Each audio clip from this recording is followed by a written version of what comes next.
SDN server. Then the other, okay, I will go back to the presentation. Okay. But I went to the very last, okay, good. Okay, so the other analysis we want to do is, given a number of architectural and political service constraints, we want to understand how the system, the configuration of the Modelio constellation server varies and how its cost varies if we consider different number of peak users. So according to the shape of traffic I have shown you before, we start with the 50 peak users, then we consider 100 users and so on and so forth. We increase the total workload accordingly, and we want to identify the minimum cost solution with these constraints. So actually we are predicating on the commit average and percentile distribution. We do the same also for the update of the Modelio models, average response time and percentile distribution. And actually we have two architectural constraints. One for the admin server, which actually is is a management server, so doesn't have to scale because it's not the bottom of the system. Given the end, it's fine. While the SDN agent, for how the SDN is built, cannot scale. So we say that the minimum and maximum number of replica of the SDN agent is equal to 1. So what we do is we run several times the space for cloud optimization. I will show you how this works too. And what we got is the following. Actually, here I report just a number of peak users, but again, we have this 24 hours profile. And so the deployment, the candidate provider in this case was only Azure. Okay, so we are considering Azure as a target cloud. And this is how the cost varies. So what we get is that this is how the daily costs vary to support the Modelio full. And what happened is that when we have 250 peak users, the problem becomes unfeasible. So Space for Cloud cannot find an optimal solution, a feasible optimal solution. So we cannot satisfy quality of service constraints, and this is because the SDN server cannot scale. And so what we do is here we can inspect also the configuration of the system. So for 50 peak user, we are using extra small instances, while we have a medium instance for the SDN agent.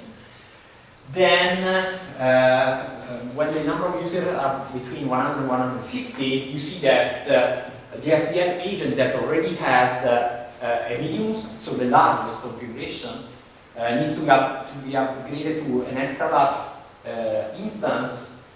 And what happens is when we have 200 peak users, actually what happens is we try to improve the response time at the web server in a way that we have more time to save, to actually work with the SDN. And in this way we stay with the extra large configuration, which is the best that we can use for Azure, and we use 2 HTTP agents at the peak. And but here the minimum cost solution that we find, and the one that can also minimize the number of violated constraints, is this one. With you see we are using 5 replica HTTP agents, but again, this is not feasible. We are operating the constraints. This is how actually the response time varies. So you see these are the threshold.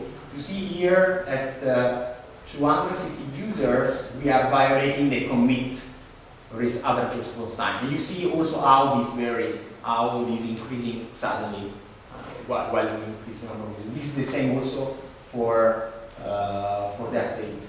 Okay. So I will show you actually how. Okay. So far here I have just used the assessment with Space for Cloud. Now I will load the configuration for the optimization. We have again the same models as before.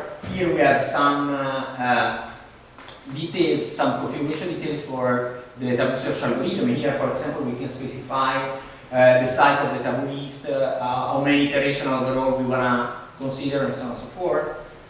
Then I start optimization, and actually this should show, okay, we have a similar interface as before. Here you see how the cost is varying of the best solution we found and the current solution that is considered through the tableau search. Here we have the number of violated constraints, and here we have the number of VMs, how they are varying during the search. Okay, here we have already finished. The tool is very, very efficient. And then here you see that we found the best optimal solution there. It is the last solution that we can find is feasible and that minimizes the cost. Here then we went to violate some constraints to try to improve, to diversify our search, but we cannot make this solution feasible again. So we have stopped with the number of iterations.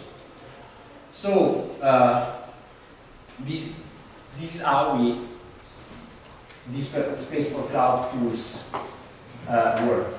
Now we'll just other 5 minutes.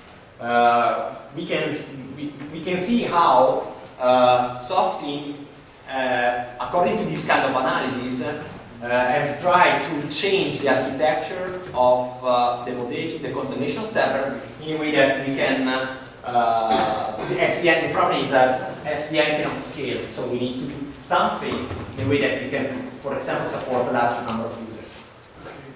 So, as you said, the point is that we can support a large number of users, of simultaneous users with an SVN server. So the idea was, given this obvious analysis, we wanted to come up with a new architecture of a service that will support more users and more collaborative style of working. So the idea was represented by this model, so saying that we have this agent that provides a service, a modeling service, but we separate the writes of the reads. So we have one service that's going to deal with the writes to the model, with the single point of the bottleneck, this again. But we have another service that deals with the reads from the models. So we have lots of users, and they are not writing all the time on the single model. We can support more users because we can replicate the service that deals with the reads, and then keep just one single master copy for supporting the writes.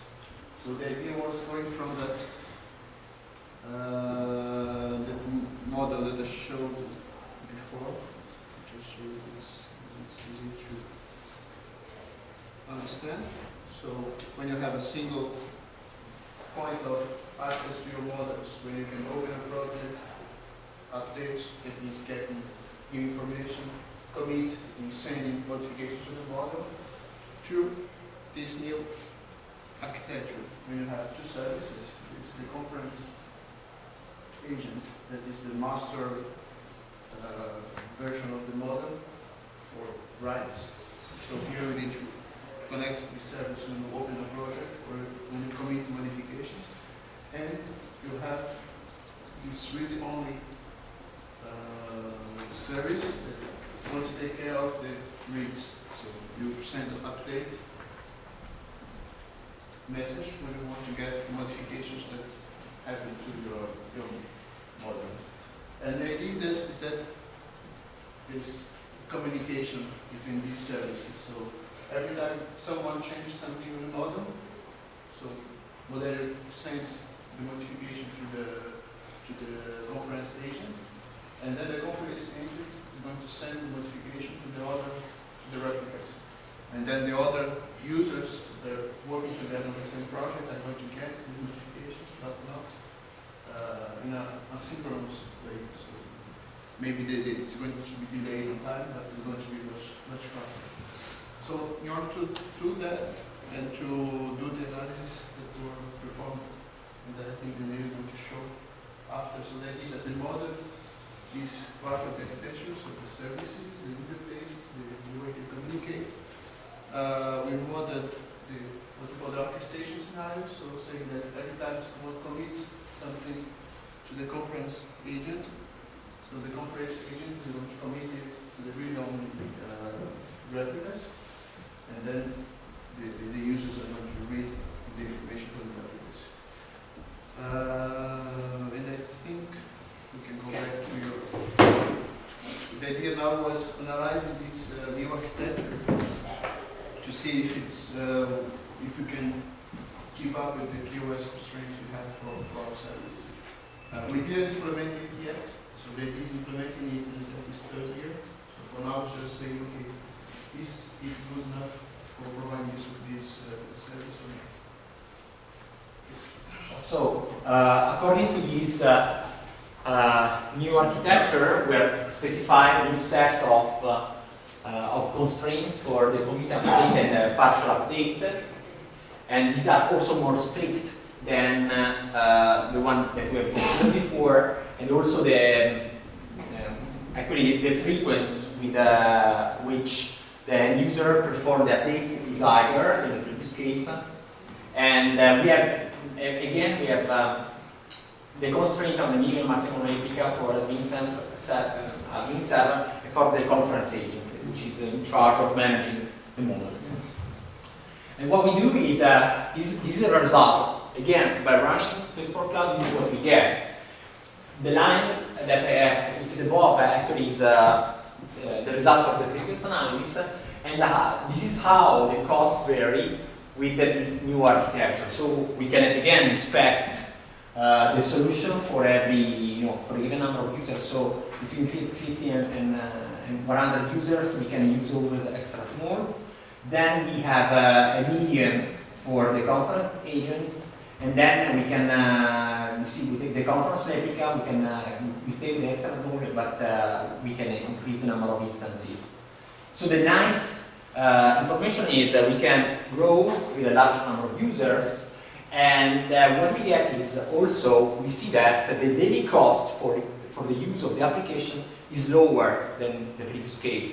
So we think that Spaceport Cloud has some value, can provide valuable information to a design architect in a way that he can find an optimal deployment and consider this different alternative, play with the alternative in a way that we can find the final deployment for the cloud application.